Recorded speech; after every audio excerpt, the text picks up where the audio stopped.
Parabéns aos papais, é extensivo também aos futuros papais, aqueles que estão se preparando para esse momento. É algo tão tremendo. Na verdade, a gente já começa a ser pai quando sabe da notícia. Obrigado, amados. Eu lembro que no nascimento dos nossos filhos, logo que a gente soube, da gravidez, a gente ainda estava cursando a faculdade. E no meu caderno, eu tinha anotado a última folha, quantos dias faltavam para o nascimento. Eles falavam, vai nascer tal data. E a gente ficava lá, eu ficava contando, cada dia. Está faltando tantos dias, está faltando tantos dias. Aquela expectativa pelo nascimento do filho. É algo tão gostoso.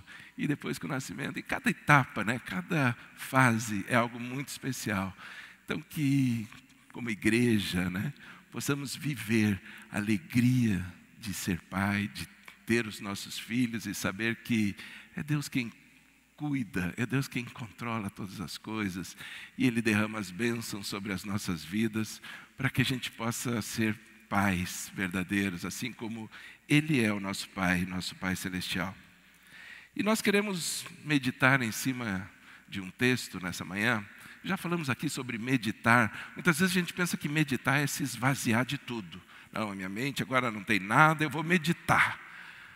Mas meditar é buscar, é procurar algo. Aliás, a tradução, já falei aqui a semana passada, é a mesma usada para procurar as ovelhas. Assim como o pastor procura as ovelhas, ele está meditando.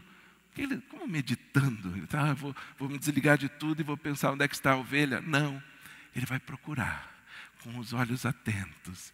Isso é meditar. Nós queremos meditar na palavra de Deus, buscar pedras preciosas, porque tudo da palavra de Deus tem coisas tremendas e são para aplicação no nosso dia a dia, na nossa vida. E eu quero ler um texto que está escrito no livro de Êxodo. Êxodo 28, a partir do versículo 1. Diz assim: chame seu irmão Arão e separe-o dentre os israelitas, e também os seus filhos, Nadab, Abiú, Eleazar e Itamar, para que me sirvam como sacerdotes. Para o seu irmão Arão, faça vestes sagradas, que lhe confiram dignidade e honra. Diga a todos os homens capazes, aos quais dei habilidade, que façam vestes para a consagração de Arão, para que me sirva como sacerdote. São estas as vestes que farão: um peitoral, um colete sacerdotal, um manto, uma túnica bordada, um turbante e um cinturão, para que o sacerdote Arão e seus filhos me sirvam como sacerdotes. Eles farão estas vestes sagradas e usarão linho fino, fios de ouro e fios de tecido azul, roxo e vermelho. Até aqui a leitura desse texto. Esse texto está falando de algo muito especial. Deus estava dando as instruções para Moisés, para a construção do tabernáculo. Ele estava dizendo assim: prepare um lugar para que você possa estar na minha presença. E ele deu todos os detalhes da construção do tabernáculo. Um lugar de proteção, um lugar de segurança. E Deus instrui também sobre as funções de um sacerdote. Diz assim, existe uma função muito importante. E ele diz assim: separe Arão e os seus filhos. Amados, tudo que Deus faz é ligado com família. Ele diz assim: separe o pai e os filhos. Aliás, se você está esperando um filho, tem alguma ideia de nomes aqui? Você viu ali os nomes que Arão deu para os seus filhos? Se você está precisando de ideia, tem lá Nadab, Abiú, tem vários nomes aqui para você escolher. Mas é sempre voltado a pais e filhos. Um foco naquilo que Deus quer transferir para as nossas vidas. Hoje, dia dos pais, um dia de celebrar ao pai, o nosso pai, o nosso vínculo de paternidade, mas também o nosso vínculo com o nosso Pai Celestial. Deus é um Deus tremendo, Ele é o nosso Pai, e Ele age como Pai em todas as coisas. A palavra de Deus diz, assim como um pai tem compaixão do seu filho, um pai ama o seu filho, assim também Deus tem compaixão de todos aqueles que o temem, de todos aqueles que estão na sua presença. É esse vínculo que esse texto está falando, essa figura de um pai especial. Por isso, Jesus ensina a tratarmos o nosso Deus como Pai. Ele é o nosso Pai. A maior parte das religiões não tem Deus como Pai. A maior parte das religiões, elas têm Deus como alguém a quem elas têm medo. Elas têm medo. Elas oferecem sacrifícios, porque senão aquele Deus vai ficar muito brabo. Mas nós servimos a um Pai, a um Deus que é Pai e que ama a cada um de nós. Arão foi separado, amados, para um ofício. Ele foi separado para ser o sumo sacerdote. E diz assim, mas os seus filhos serão sacerdotes, eles vão aprender com você. É esse aprendizado, ele diz assim, separe, e que eles aprendam a mesma coisa, que eles possam reproduzir aquilo que você já tem aprendido, que você vai ser ensinado a fazer. Deus atribui uma função muito importante para cada um de nós. Às vezes a gente pensa que sacerdócio é posição, é status, mas é uma função. É uma atribuição que é concedida para nós, um privilégio muito grande. Amado, ser sacerdote é ser modelo para os filhos. É isso que cabe aos pais, ser modelos na vida dos filhos. Por isso que quando você é pai, você fala assim, mudou tudo na minha vida.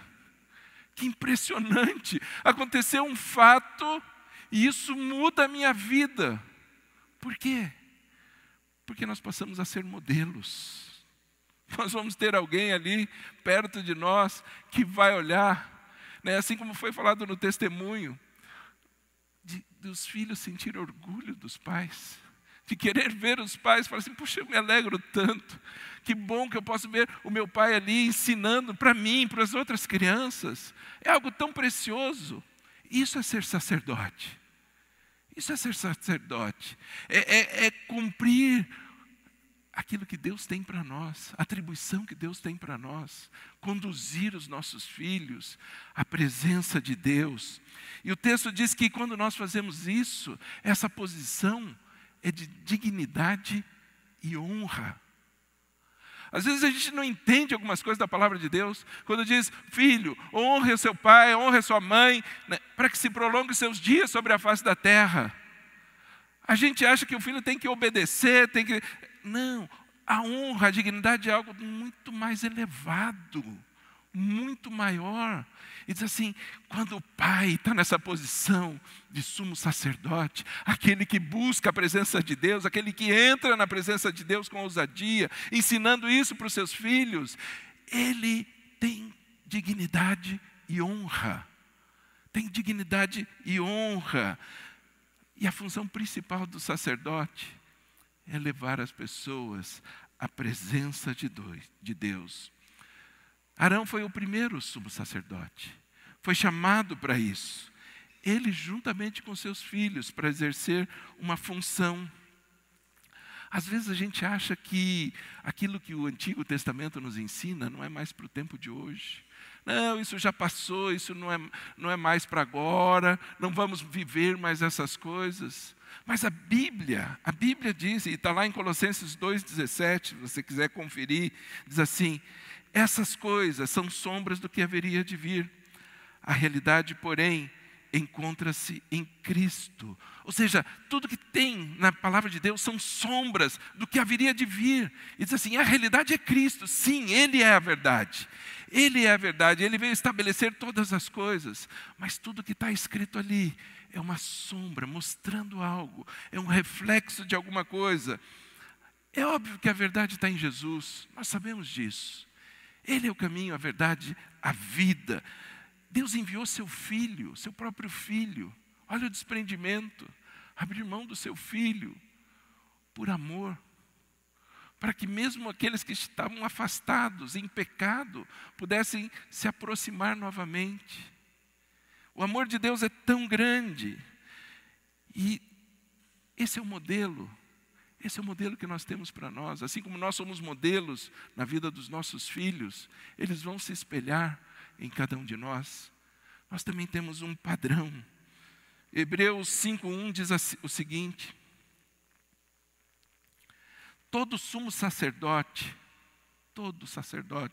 é escolhido dentre os homens, e designado para representá-los em questões relacionadas com Deus e apresentar ofertas e sacrifícios pelos pecados.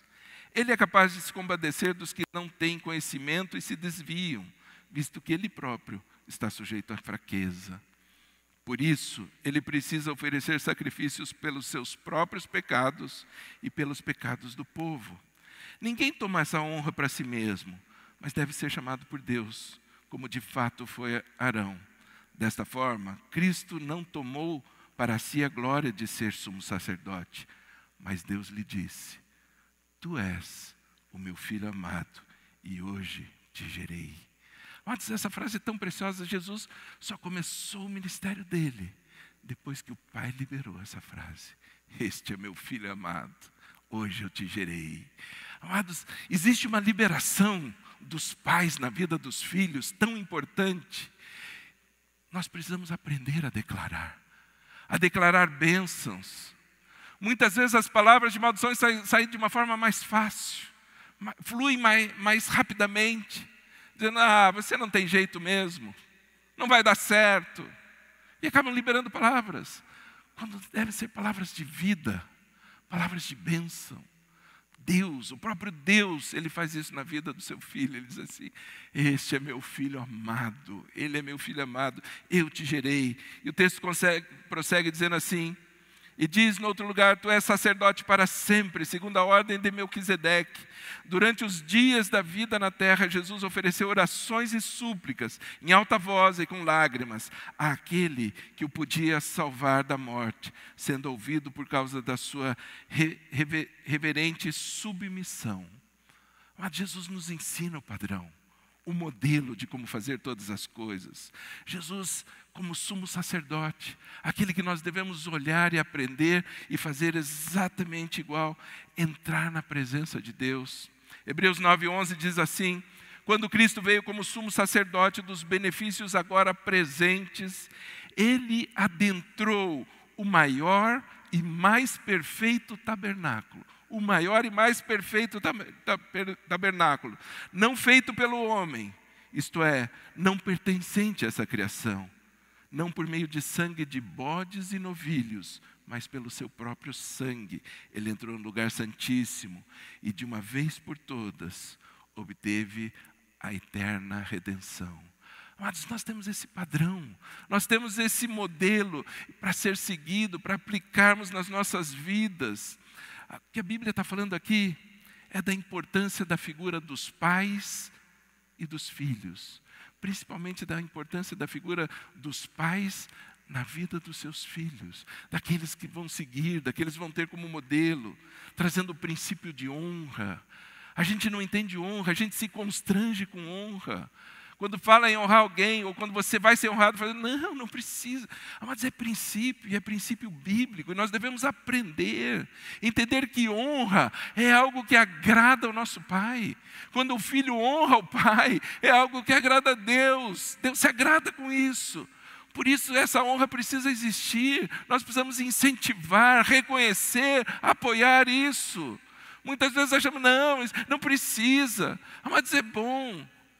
Nós temos um costume em casa de sempre nas comemorações, todas elas na verdade, mas em especial no Dia dos Pais, de tomarmos café da manhã juntos. Tomarmos café da manhã na cama, todos juntos ali tomando. Claro que quem é homenageado fica esperando na cama, não desce para fazer, né? Esse é um privilégio. Mas de compartilhar isso junto, um momento especial, isso é honra. Isso é honra. E por que não fazer um momento tão agradável? O nosso filho que está fora mandou mensagem agora há pouco. Ele falou assim: pai, eu queria estar junto aí. Eu queria estar junto nesse café da manhã. Amados, honra. E nós precisamos viver essas coisas. E o texto diz que Arão, ele foi escolhido como sacerdote, por excelência. E ele diz assim: você precisa ter vestes. Você precisa ter uma roupa para isso. Você precisa vestir algo, tanto você, Arão, como seus filhos.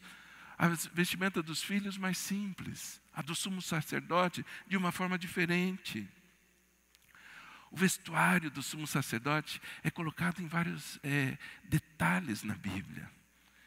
porque ele tinha funções específicas. Cada peça da roupa representava algo, representava esse cuidado. Ele era responsável por entrar no tabernáculo, na presença de Deus, oferecer sacrifícios. Ele fazia ofertas regulares nas festas, em todos os momentos, celebrações. Mas a principal função do sacerdote era oferecer sacrifício pelos pecados dele e do povo, daqueles que estavam junto com ele. Sempre com sangue. Foi o que Jesus ensinou. Todo sacrifício é feito com sangue. Jesus deu o seu próprio sangue. O ofício sacerdotal não podia ser exercido por qualquer pessoa. Não era qualquer pessoa. Hoje está aberto a todos nós. Só que a gente não aprende como exercer o ofício. Hoje todos nós somos sacerdotes. Então eu sou sacerdote, agora eu estou numa outra posição, agora eu que digo para Deus o que fazer. Não, nós temos que aprender a entrar na presença de Deus. E ali sim, ensinar os nossos filhos a fazer as mesmas coisas. As vestes sacerdotais. E esse é o título dessa mensagem. As vestes sacerdotais. Ela tem significado. E o significado ele está intimamente ligado à dignidade e honra. Nos detalhes, fala de dignidade e honra. O sacerdote não podia entrar na presença de Deus com qualquer roupa. A roupa que ele estava usando. Eu fiz as minhas coisas, estava trabalhando ali, estava capinando um trecho, e agora venho na presença de Deus. Não, ele tinha que se paramentar, se preparar para entrar na presença de Deus. E o texto fala que existiam algumas peças específicas. A túnica bordada, o manto, a estola sacerdotal, o éfode também, como é conhecida, que é um tipo de um avental, usado aqui na frente. O peitoral, que era como se fosse um colete. As ombreiras, o cinto, a mitra, um chapéu, uma espécie de chapéu. E o calção, usado sob a túnica. Era muita roupa pesada, roupa grossa. E a gente tem que lembrar que eles estavam no deserto. Eles estavam num lugar quente. Diz assim, você paramenta, coloca tudo isso. Roupa pesada. Hoje tem roupa mais leve, dry fit, né? Você põe, puxa, nem sente, parece que nem está com a camiseta. E seca rápido, enxuga. Mas eram roupas pesadas. E era com essas roupas que ele entrava na presença de Deus. E Deus foi dando todas as especificações. Cores. Quais cores você vai usar? Você vai usar tal cor. Os materiais, todos esses detalhes. Ele fala que as roupas eram nas cores azul, púrpura, carmesim e branco. O que representa cada uma dessas cores? O azul lembra o céu, fala do céu. Como que lembrando a promessa de Deus quando ele fez para Abraão. Ele diz assim, olha para o céu, olhe para as estrelas. Essa é a minha promessa na vida de vocês. Ele entrava na presença de Deus lembrando das promessas.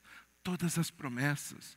O púrpura, um vermelho escuro, ele representa a realeza. Você está entrando na presença de Deus, você como rei e sacerdote também, entrando na presença de Deus. O carmesim, um vermelho vivo, lembra o sangue. Não era para entrar na presença de Deus sem o sangue. Diz assim, então você vai usar essa cor. O linho branco, a pureza. Sempre com pureza, pureza de coração. E os fios eram entrelaçados com ouro. Falando de algo muito precioso. A palavra diz que nesse peitoral haviam 12 pedras cravejadas. Cada uma representando uma das 12 tribos. As 12 tribos, né, quando foi colocado o nome das 12 tribos, cada um o nome de um dos filhos de Jacó. Falando que quando você entra na presença de Deus, a primeira coisa que aparece são os filhos. Eu estou levando os meus filhos na presença de Deus. Percebe a importância para nós, pais, de entrar na presença de Deus e falar assim, os meus filhos estão aqui, eu trago na tua presença. São pedras preciosas. Os filhos são preciosos aos pais. São coisas preciosas. Cada um uma pedra, mostrando que cada um tem um jeito. Às vezes os pais querem que os filhos sejam todos iguais. produção em massa. Cada um tem um jeito de ser. Cada um sente de uma forma diferente. Mas ele estar no peito não muda. É igual. Ele está falando das tribos, mas está falando dos filhos. Ou seja, cabe aos pais interceder pelos filhos. Os pais entram na presença de Deus levando os seus filhos no peito. Senhor, eu trago meu filho à tua presença e deposito aos teus pés. É o Senhor quem faz, é o Senhor quem muda todas as coisas. Eram feitas em 4 fileiras, 3 pedras em cada uma das fileiras. As pedras eram rubi, topázio, berilo, turquesa, safira, diamante, jacinto, ágata, ametista, crisólito, ônix, jaspe. Cada um diferente. Cada um de um jeito, cada um de uma cor. Fala das diferenças, mas é o Pai quem traz. Diz que também no peitoral existia o urim e o tumim. 2 palavras que a Bíblia usa, que significa luz e perfeição. Luz e perfeição, representando uma resposta positiva e uma negativa. Amados, quando o pai entra na presença de Deus, quando ele está colocando os filhos, ele tem que entender que muitas vezes cabe ao pai dizer sim ou não. Tem pai que acha que tem que dizer sempre sim. Não, eu não posso dizer não, vou contrariar meu filho. Tem que dizer não também. O não é importante. Tão importante quanto o sim. Às vezes mais importante. Não é dando tudo que você vai ser um bom pai. Muitas vezes precisa negar. E a gente precisa aprender a fazer isso. Tem coisas que você diz não e pronto. Não. E está encerrada a discussão. Tem coisas que você tem que pensar e ver, será que sim, será que não? Quando você decide, você foi à presença de Deus. Não, eu não sinto paz. A resposta é não. Ou a resposta é sim. Então, quando eles entravam com o urim e o tumim, era representando isso. Amados, e a gente precisa aprender a falar. Cada um tem um jeito também. Eu lembro do meu pai. Meu pai já faleceu vai fazer agora 45 anos. Eu era pequeno. Mas eu lembro dos ensinamentos dele. Vê como fica o ensinamento do pai. Fica na vida do filho. 45 anos se passaram. Eu lembro ainda. E muitas vezes ele chegava, a gente pedia alguma coisa, eu ia lá pedir alguma coisa, e a resposta dele era, amanhã papai dá. Amanhã papai dá. Eu sabia que quando ele falava amanhã papai dá, era não. Porque eu chegava no dia seguinte, pai, e daí? Ele falou assim, não, eu falei que era amanhã. Amanhã papai dá. E aquele dia que não chegava nunca, eu já sabia que era a resposta dele. Era o jeito dele dizer não. E a gente aprende com isso.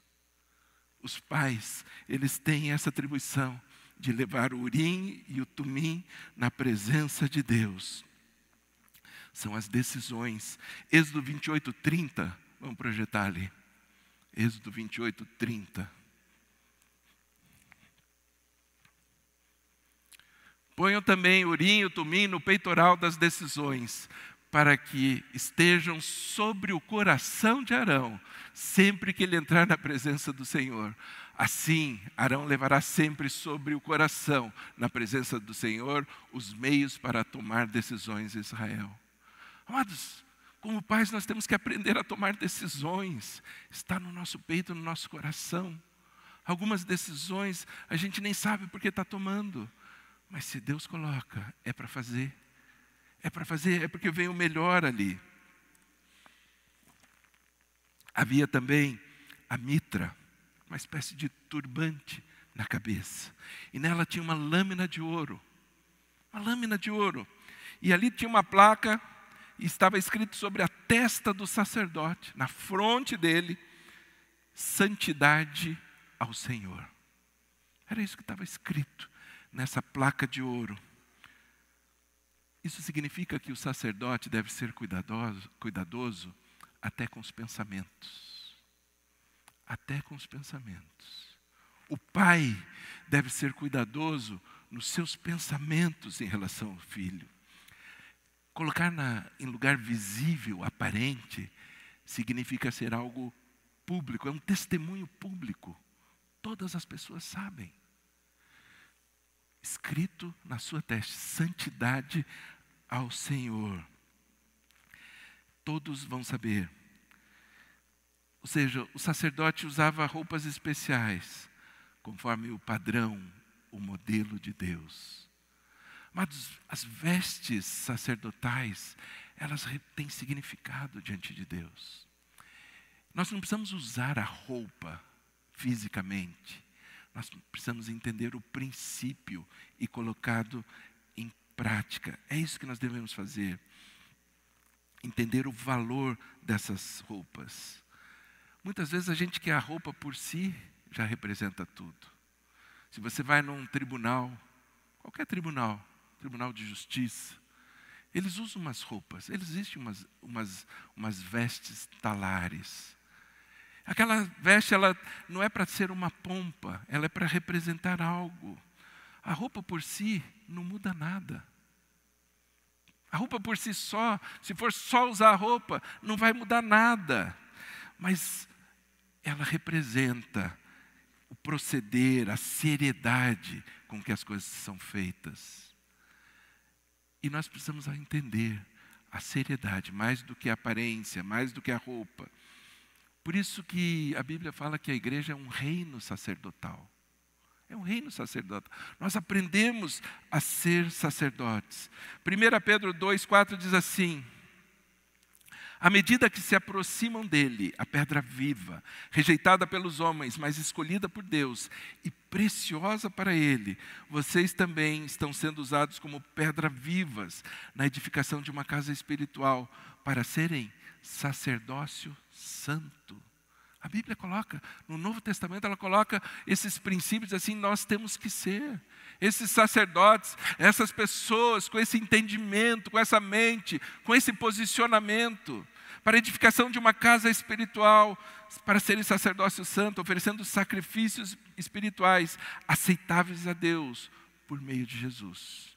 É sempre através de Jesus, é sempre por meio dele, não existe um outro caminho. Então nós precisamos aprender a ser sacerdotes perante o Senhor, a agir da forma como deve ser feita. O sumo sacerdote é um pai, ensinando aos sacerdotes, os filhos, como proceder, como entrar na presença de Deus, como entrar na presença dele. As vestes sacerdotais representam o caráter de Cristo em mim. É o caráter dele em mim. Por isso que quando fala do batismo, diz assim, aqueles que foram batizados, revestiram-se de Cristo. Eles estão vestidos, eles estão com essa veste sacerdotal, é isso, posicionamentos, entendimento, caminhando. Eu vou entendendo, vou aprendendo. Ok, eu preciso entregar a minha vida a Jesus, eu vou entregar a minha vida a Jesus. Eu preciso ser batizado, eu vou ser batizado. O que eu estou fazendo? Eu estou me vestindo como Cristo. Eu estou colocando as mesmas vestes dele, tendo atitudes como ele. Amados, essa é a função nossa como pais. Nós devemos ser esse sacerdote. É esse o modelo que a Bíblia fala. É dessa forma que nós devemos caminhar, sabendo que é através da justiça de Cristo.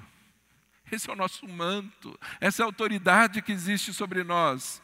O propósito de Deus é que temos vestes brancas. Fala da pureza, de caminharmos em pureza. Santidade ao Senhor. Gravar isso em ouro, tão precioso, para que possamos transferir isso para as futuras gerações. Na vida dos nossos filhos, dos filhos dos filhos. A Bíblia sempre fala das gerações, futuras gerações. É assim que se cumpre. O nosso ofício sacerdotal se cumpre quando passamos na vida dos nossos filhos e eles começam a fazer as mesmas coisas. Eles começam a ter os mesmos entendimentos, a manter as suas vestes brancas, alvas, puras. Eclesiastes 9:8 diz assim, em todo tempo sejam alvas as tuas vestes, jamais falte o óleo sobre a tua cabeça. Amados, isso é a noiva estar sendo preparada. Isso é a igreja estar sendo preparada. Porque Deus, Ele busca esses sacerdotes. Pessoas que querem estar na presença dEle, com vestes brancas, ungidos, consagrados. Consagrados na presença de Deus, pronto para ministrar na presença de Deus. Tudo que a gente tem é treino. Foi falado da escolinha bíblica, é treino. Aprendemos a falar, ensinar. Os pais, todo dia, a oportunidade de treinar, a falar na vida dos filhos, a liberar, a declarar palavras. E a Bíblia diz que essa é a nossa posição. Quando usamos vestes sacerdotais, nós estamos cumprindo o desejo de Deus, o propósito de Deus. Eu quero ler um último texto, fala no livro de Hebreus, o autor da carta a Hebreus, no capítulo 10, versículo 19, diz assim: portanto, irmãos, temos plena confiança para entrar no Santo dos Santos, pelo sangue de Jesus. Nós temos plena confiança. Nós vamos entrar na presença de Deus, naquele lugar separado, por um novo e vivo caminho que Ele nos abriu por meio do véu, isto é, do seu corpo. Temos, pois, um grande sacerdote sobre a casa de Deus. Sendo assim, aproximemo-nos de Deus com um coração sincero e com plena convicção de fé, tendo os corações aspergidos para nos purificar de uma consciência culpada e tendo os nossos corpos lavados com água pura. Apeguemo-nos com firmeza à esperança que professamos, pois aquele que prometeu é fiel. Amados, essa é a certeza que nós temos. Aquele que fez a promessa, o nosso Deus, Ele é fiel. A promessa de Deus vem, ela foi escrita desde o Antigo Testamento, sempre manteve ali o mesmo proceder, o mesmo procedimento, o mesmo entendimento. Para nós agora, é entender que na presença de Cristo, as vestes são atitudes. Nós estamos revestidos por Cristo, mas a atitude é a mesma. Não precisamos usar a veste física, mas a atitude é essa. E o princípio fala dignidade e honra. Amados, se nós podemos transferir isso na vida dos nossos filhos, isso vai se perpetuar de geração a geração. Os ensinamentos colocados por um pai na vida de um filho permanecem para sempre. Isso é usar vestes sacerdotais. Isso é ser o verdadeiro sacerdote nas nossas casas. Que possamos entender essa palavra de uma vez por todas e viver isso que a Bíblia nos garante, isso que ela nos assegura. Amém?